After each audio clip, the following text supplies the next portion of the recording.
à tous, bienvenue pour ce deuxième rendez-vous des rencontres nationales du numérique 2017. Hier, nous étions dans les univers data et big data, un monde parallèle, un monde entier de données massives. Ces informations viennent de partout, des messages, des mails que nous envoyons, des informations climatiques, des transactions d'achat que nous effectuons sur Internet ou encore des vidéos publiées sur les réseaux sociaux. C'est à ce moment même que Florence Chérigny se demande quel droit avons-nous sur nos données Facebook ? On est quand même effectivement dans une société de surveillance dont les usages ne sont pas encore très clairement circonscrits. Il faut connaître vos droits. C'est utile parce que ça permet d'avoir un regard critique et donc d'être plus apte à comprendre ce qu'on peut faire de manière intelligente sur Facebook, parce qu'il n'y a pas de problème. On peut aussi se montrer simplement vigilant et puis faire preuve de sens commun. Saviez-vous que 90% des données collectées depuis le début de l'humanité l'ont été ces 2 dernières années ? C'est dire, le big data est en plein essor, tout comme l'intelligence artificielle. Néanmoins, le véritable potentiel révolutionnaire de ces 2 technologies repose probablement sur leur convergence. Alors comment cela peut-il être utile pour nous ? Et qu'est-ce qui est aujourd'hui accessible pour nous ? Simon Wallet répond à nos questions. C'était quoi la question ? L'intelligence artificielle, c'est une intelligence qui est non biologique, donc basée sur des ordinateurs et basée sur des algorithmes, à l'instar de l'humain. Ça nous a permis, nous, de pouvoir vraiment prendre du temps sur le big data, sur l'intelligence artificielle. Qu'est-ce que c'est le big data ? Je trouve ça très intéressant, que ce soit ouvert aussi à tout le monde en fait. Et moi voilà, je suis là pour en savoir un petit peu plus et puis pour avoir une vision aussi de ce qui va se passer dans les années qui viennent. Le premier enjeu se situe au niveau de l'emploi. Parce que de plus en plus, les emplois sont remplacés par des intelligences artificielles, par des robots. Et ça, je crois qu'à moyen terme, on va le ressentir très fortement. Lorsque nous avons su qu'il y avait un atelier Data Sandwich, nous n'avons pas hésité une seconde à nous mettre en route. Et avant de tenter de savoir ce qui se cache derrière cet atelier, attention, question extrêmement technique à venir. Est-ce que vous savez où je peux trouver un sandwich tofu bambou graines de courge ? Non, aucune idée. C'était pas pour les sandwichs que vous êtes venus ? Non, pas spécialement, plutôt pour la conférence. Nous venons d'apprendre que les sandwichs étaient réservés aux 15 premiers inscrits. Donc si cette salle est complètement pleine à craquer, c'est surtout pour cette conférence. Ça s'appelle un data sandwich. Donc l'idée, c'est en fait d'acculturer le public à l'usage des données qu'on a ouvert sur notre portail Open Data. On nous a montré comment ça marche, comment on peut l'utiliser. Et là, on fait un petit atelier sur comment créer une carte par rapport aux naissances domiciliaires. Juste avec des données, on peut faire des cartographies, donc je trouve ça très intéressant.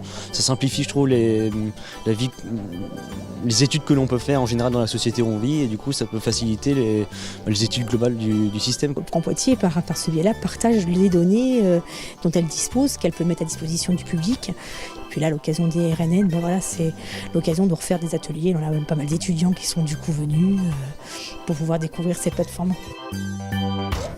Pendant que nous faisions une petite pause sandwich, d'autres se sont laissés porter par la mélodie. Éléonore Dubois et Claire Lepage ont su s'entourer des meilleurs pour parler de la musique et des métadonnées.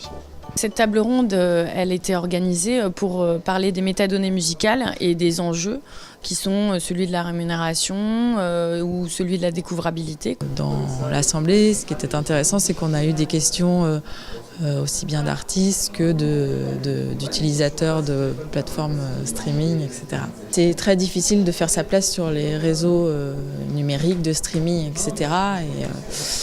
Et voilà, c'est important de promouvoir la diversité, mais c'est pas forcément évident.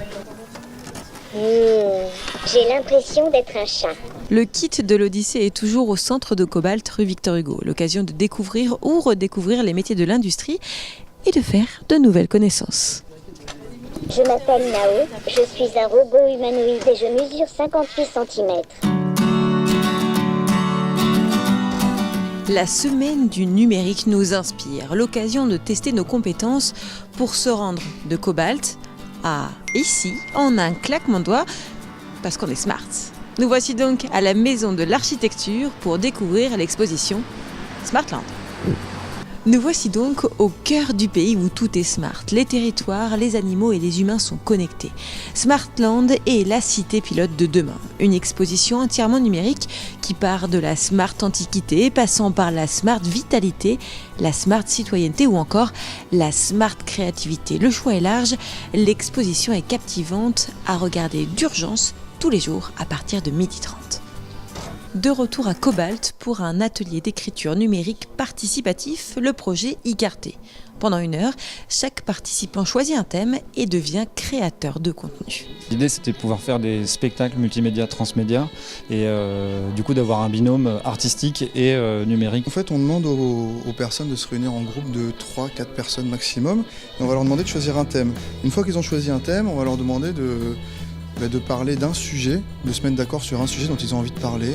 Et une fois qu'ils ont trouvé leur thème, et on va placer un point sur la carte du monde. Une fois qu'on aura placé ce point-là, on va faire une recherche sur Internet pour essayer de trouver de l'information et puis mettre ces informations-là sur ce point-là pour qu'ensuite des gens puissent aller voir cette information-là et se dire tiens, à cet endroit-là, il se passe ça. Et donc le but de l'atelier, c'est de se poser cette question-là et d'amener les participants à l'atelier à réfléchir sur comment on recoupe les informations. Et à chaque fois, on va parler d'un combat, d'une initiative pour défendre le droit des gens en général. Voici pour la journée de mardi. Aujourd'hui est un autre jour, un jour idéal pour partir à la découverte des métiers du numérique avec les lycéens. Le rendez-vous est fixé dès 9h ce matin à l'hôtel de région et cet après-midi au Crich. Nous, on se donne rendez-vous demain, même plateforme. D'ici là, profitez bien.